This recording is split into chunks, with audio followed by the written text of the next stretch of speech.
Hello and welcome to IB Times TV. Today is Friday, September 2nd. I'm Eli Cabañas with your daily gold report. Gold and silver ended the week on a tear, surging as much as 3% or more in some cases, as investors look for safe haven alternatives to stocks.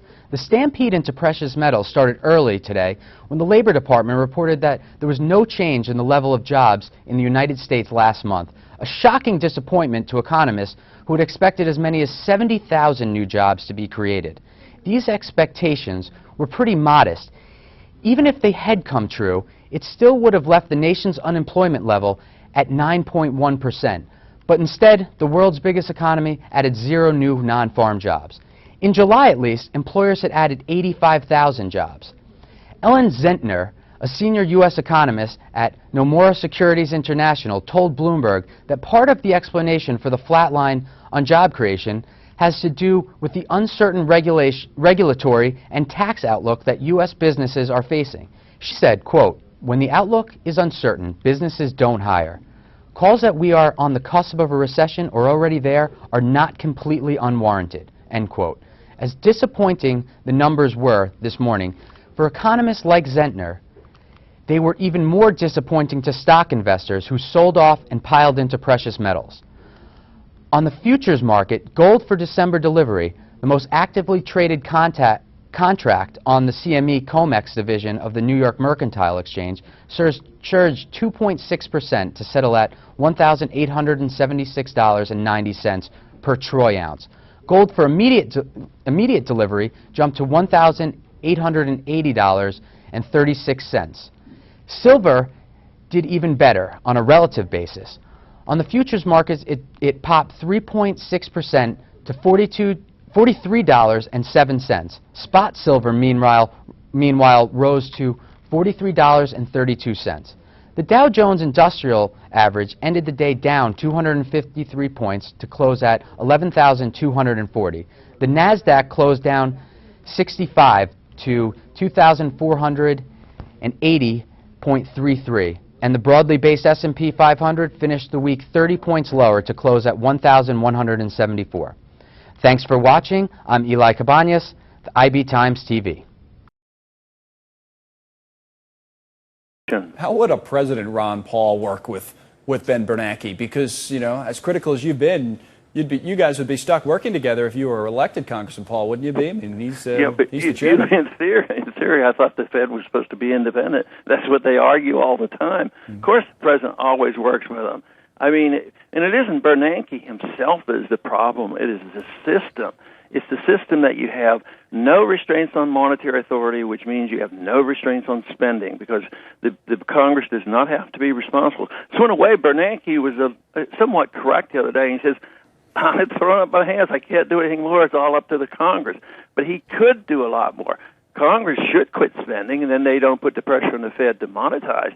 But if the Federal Reserve was not allowed to monetize, the Congress would see the interest rates rising, and there would be an automatic check on it. So, Bernanke, you're not supposed to run the Federal Reserve. Of course, that is all a farce. They complain. They always argue that they're independent. But it's the system that you have to address, and someday we'll have to, not because all of a sudden people will gain wisdom, but this system is on its last legs. The dollar reserve standard of the world is failing, and that's why the world is in chaos. All right, let me ask you a little bit about the campaign then. You've done, had success certainly in Iowa in the straw poll, and we're talking earlier about how you've moved up in some of the other polls. It'll be interesting to see, and we talk about this all the time, how the campaign develops over time. People always try to make it into top tier and bottom, all this kind of handicapping so early in the race. But how do you see it developing? Because inevitably somebody's going to drop out. It already happened with Tim Pawlenty, and as that happens, do supporters of certain candidates go to you, or is this theory that some have thrown out there correct, that the supporters that Ron Paul is going to get already support him? There's such a strong base of support, but how will you be able to expand upon that base? All I know is my job is to keep doing what I've been doing for 30 years, and all of a sudden there's been a surge of interest in what I've been doing, and there's certainly a need. The people are tired of the wars. They know there's something wrong with the Federal Reserve. They know the spending is a tremendous hazard to us. So people are coming over And the one thing that all the polls show is if you are a Ron Paul supporter, you usually don't leave, so there's no bouncing up and down. And Right. the other ones, there's a lot of shifting around. So when new people enter the race, they say, oh, what's it going to do to you? Well, it doesn't do anything to me. It just dilutes the other field. But I think we have steady growth. That's about all I can say. And it's been that way over many years, and certainly over the last 4 years, we have seen this happening. Well, let me follow up on that point, because you're probably right about that in terms of you're not losing support. So let's say Rick Perry enters the race, or whoever might still make a late entry into the race. You don't necessarily lose any of your core supporters there. But when someone leaves the race, are you able to kind of broaden the scope enough or be attractive to people who don't currently support you and may support somebody else who's still running but will at some point drop out? For example, a Pawlenty supporter coming to you. Do you see enough of that? Or will you be able to do enough of that? Well, it remains to be seen. But, yes, we see it all the time because that's where our growth would have to come from. But I don't know if anybody can actually measure that. But no, we're always reaching out to people, and the longer the time goes on, the more appropriate our view seems to be.